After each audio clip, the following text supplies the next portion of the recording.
তাহলে আপনার ফ্যাট জীবনেও কমবে না, আপনার ওয়েট কখনোই কমবে না। সেটা হচ্ছে গিয়ে স্ট্রেস।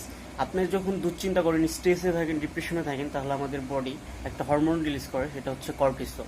আর এই কর্টিসল আমাদের কখনো এনার্জি লস হতে দেয় না, কারণ এর কাজ হচ্ছে আমাদের এনার্জিকে স্টোর করতে মোটিভেট করে। শরীরকে বলে যে তোমার সামনে বিপদ আসতে যাচ্ছে, তুমি তোমার এনার্জিকে যত পারো স্টোর করো।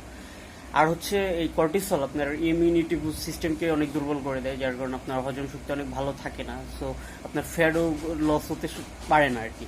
সো আপনি যদি চান আপনার ওয়েট লস হোক বা ফ্যাট লস হোক, বা আপনি ফিট থাকতে চান, তাহলে অবশ্যই আপনাকে এই স্ট্রেস থেকে দূরে থাকতে হবে এবং এই কর্টিসল রিলিজ থেকে দূরে থাকতে হবে। আর এই কর্টিসল বা স্ট্রেস রিলিজের রিলিজের জন্য সবচেয়ে ইফেক্টিভ ওয়ে হচ্ছে গিয়া আপনার ব্রেদিং টেকনিক ফলো করা। সেটা হচ্ছে ডাবল ব্রেদিং। আপনি প্রথমে একটা হালকা শ্বাস নেবেন, অ্যান্ড দেন সেটাকে না ছেড়ে পুনরায় আর একটা শ্বাস নেবেন, এবং তারপরে ধীরে ধীরে ছাড়বেন। এতে আপনার স্ট্রেস তৎক্ষণাৎ কমে যায়। সো আপনি যদি আপনার স্ট্রেসকে কন্ট্রোল করতে পারেন, তাহলে আপনার ফ্যাট লস 3x বুস্ট হবে।